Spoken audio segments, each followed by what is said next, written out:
आज मैं हमारे देश के जेनजी से बात करने के लिए आया हूँ। हमारे देश के युवाओं से, स्टूडेंट्स से सीधे बात करने के लिए आया हूँ। आप सब लोग समझदार हैं, पढ़े लिखे हैं। मेरी बात को बड़े ध्यान से सुनना और गौर करना। नीट का पेपर लीक हुआ है। हर बार की तरह इस बार भी जांच सीबीआई को सौंप दी गई है। हर बार की तरह इस बार भी सीबीआई ने 10-15 लोगों को गिरफ्तार कर लिया है। हर बार की तरह इस बार भी 3-4 महीने में ये सारे छूट जाएंगे, इनको बेल मिल जाएगी।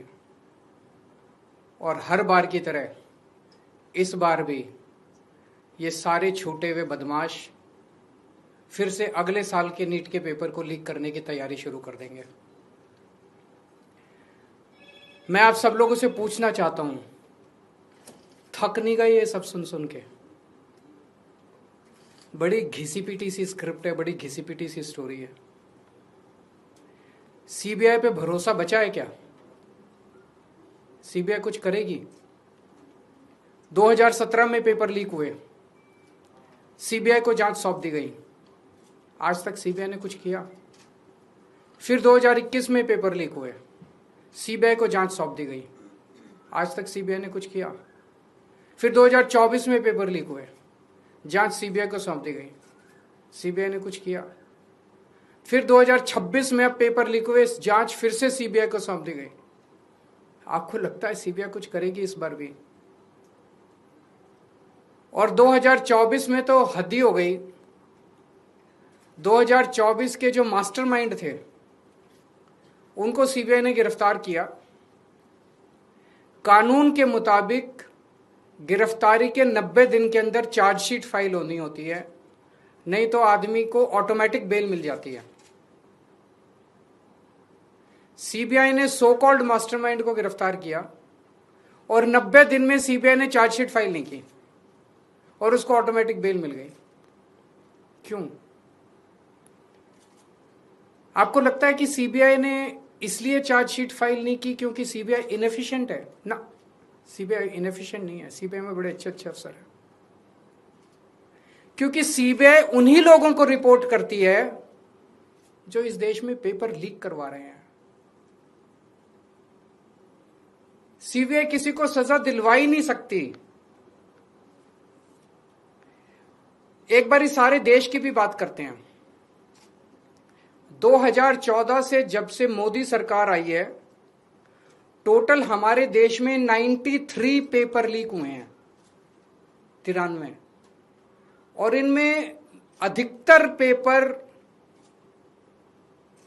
डबल इंजन, ट्रिपल इंजन की बीजेपी की, एनडीए की सरकारों में लीक हुए हैं। लगभग 6 करोड़ युवाओं का भविष्य इन 93 पेपरों में बंद था। 6 करोड़ लोगों का भविष्य बर्बाद हो गया इन 93 पेपर जो लीक हुए। इनमें मोस्टली पेपर लीक हुए राजस्थान में, उत्तर प्रदेश में, उत्तराखंड में और गुजरात में। इन 4 राज्यों में सबसे ज्यादा पेपर लीक हुए। इन चारों राज्यों में बीजेपी की सरकारें हैं। तो ये इत्तेफाक नहीं है कि इन चारों राज्यों में बीजेपी की सरकार है, केंद्र में बीजेपी की सरकार है, नीट का पेपर लीक हो गया। और अभी पिछले 1-2 दिन से खबरें आई हैं, ये जो नीट का पेपर लीक हुआ है इसका एपिसेंटर भी राजस्थान है। और इनमें जो 2-4 लोगों के ऊपर सुई गई है वो भी बीजेपी के नेता दिखाई देते हैं। तो इससे शक तो पैदा होता है कि क्या इन सारे पेपर लीक में इनके नेता शामिल हैं या इनकी पार्टियों का या सरकारों का संरक्षण है, या सीधे सीधे इनके नेता ही पेपर लीक करवा रहे हैं, उन्हीं का धंधा है ये। और अगर ऐसा है तो सीबीआई की जांच इसमें बेचारी क्या करेगी? सीबीआई इसमें बेचारी क्या करेगी? तो मेरा जेनजी से सीधा सीधा, देश के युवाओं से सीधा सीधा पूछना है कि ऐसे ही चलेगा या कुछ करना है? ऐसे ही हर साल आप देखो, 2017 में पेपर लीक हुए, उसके 4 साल बाद 2021 में हुए, उसके 3 साल बाद 2024 में हुए, उसके 2 साल बाद 2026 में हुए। अब उसके 1 साल बाद 2027 में होंगे और हर साल पेपर लीक होंगे अगर आपने कुछ नहीं किया तो।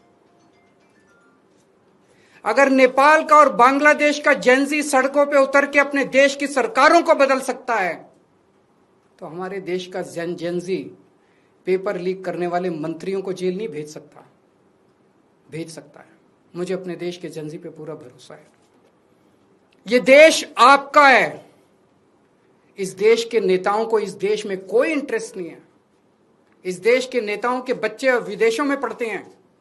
हमारे देश के एक बहुत बड़े नेता ने कहा था, जरूरत पड़ी तो झोला उठा के चल दूंगा। मैं और आप तो झोला उठा के नहीं जाएंगे ना। हमारे बीवी बच्चे तो इसी देश में रहते हैं। हम तो इसी देश की पैदाइश हैं। हम तो इसी देश की मिट्टी के हैं। हम तो इसी देश के हैं। हमें तो इसी देश में रहना है, तो बचाना तो इस देश को हमें और आपको ही पड़ेगा। और अंत में एक बात मैं उन लोगों को कहना चाहता हूं जो लोग कहते हैं कि सिस्टम फेल हो गया, सिस्टम फेल हो गया, सिस्टम फेल हो गया। मैं आपकी भावना को समझता हूं, लेकिन जब आप सिस्टम की बातें करते हैं तो अनजाने में आप उन नेताओं को बचा रहे हैं जो नेता इस पूरे घिनौने खेल में शामिल हैं।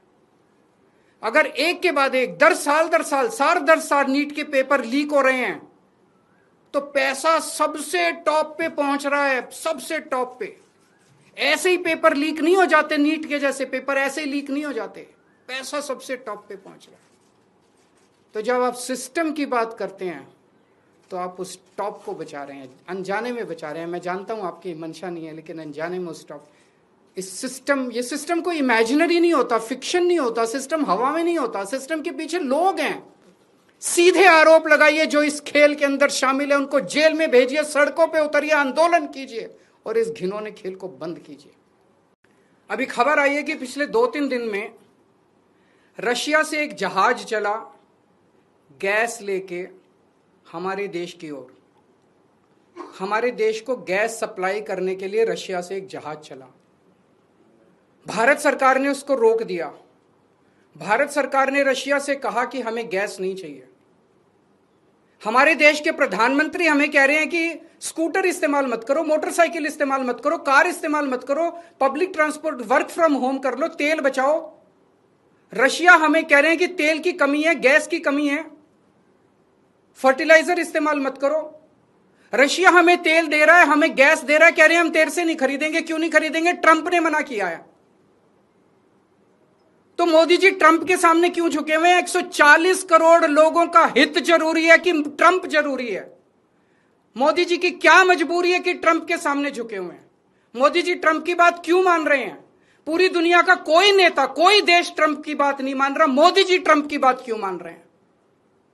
चारों तरफ अफवाह फैली हुई है कि एप्स्टीन फाइल्स के अंदर मोदी जी का नाम आया, इसलिए मोदी जी डरे हुए हैं। चारों तरफ अफवाह फैली हुई कि अडानी को बचाना है, इसलिए मोदी जी डरे हुए हैं। मुझे नहीं पता क्या कारण है, उनके कोई भी व्यक्तिगत कारण हो सकते हैं। मेरा कोई इंटरेस्ट नहीं है मोदी जी का एप्स्टीन फाइल में नाम है कि वो अडानी को बचाने की कोशिश कर रहे हैं कि कोई और कारण है। मेरा उनके व्यक्तिगत जीवन में कोई इंटरेस्ट नहीं है। लेकिन मैं मोदी जी को कहना चाहता हूं कि 140 करोड़ लोगों के आप एक तरफ इनको कह रहे हो कि गैस मत इस्तेमाल करो, पेट्रोल मत इस्तेमाल करो, किफायत करो, और दूसरी तरफ रशिया से तेल नहीं खरीद रहे। ऐसे समय में तो डिप्लोमेसी ये कहती है कि साम दाम दंड भेद, जहां से तेल मिले, जहां से गैस मिले, ले लेनी चाहिए, और आप उसको मना कर रहे हो। मोदी जी, मैं नहीं जानता आपके क्या व्यक्तिगत कारण है, लेकिन अगर आप अपने व्यक्तिगत प्रेशर को झेलने की क्षमता नहीं रखते हैं तो इस्तीफा दे दीजिए। 140 करोड़ लोग, बहादुर लोगों का देश है ये, जिसने बड़ी बड़ी कुर्बानियां दी हैं। हमारे देश में ऐसे बहुत लोग हैं जो ट्रंप को उसकी जुबान के अंदर उसमें जवाब देंगे, ट्रंप के सामने खड़े होकर उसकी आंखों से आंखें मिला के ट्रंप को जवाब देने की हिम्मत रखते हैं हमारे देश में। ऐसे व्यक्ति को प्रधानमंत्री बनाएंगे हम, जो ट्रंप को उसकी भाषा में जवाब दे। हमारा देश महान देश है, 140 करोड़ लोगों का देश है। ट्रंप को हमारी जरूरत है, अमेरिका को हमारी जरूरत है, दुनिया में सबसे बड़ा मार्केट हमारे देश के अंदर है, उनको अपना माल बेचने के लिए हमारी जरूरत है। अरे अमेरिका की 10 कंपनियों को लात मार के बाहर निकालो, देखो ट्रंप की अकल ठिकाने ना आ जाए तो। लेकिन ट्रंप के सामने गिड़गिड़ाने, हम ट्रंप से, रशिया से तेल क्यों नहीं खरीद रहे? आज मोदी जी 140 करोड़ लोग आपसे फरियाद करते हैं, अभी तुरंत इसी वक्त रशिया से तेल खरीदना शुरू कीजिए, रशिया से गैस खरीदनी शुरू कीजिए और बंद कीजिए ट्रंप की गुलामी करना। हमारा देश महान देश है, बड़ी शर्म आती है, बड़ी दुख होती है, बड़ी कौफ्त होती है जब इतने बड़े महान देश का प्रधानमंत्री ट्रंप के सामने गिड़गिड़ाता है, उसके सामने झुक जाता है।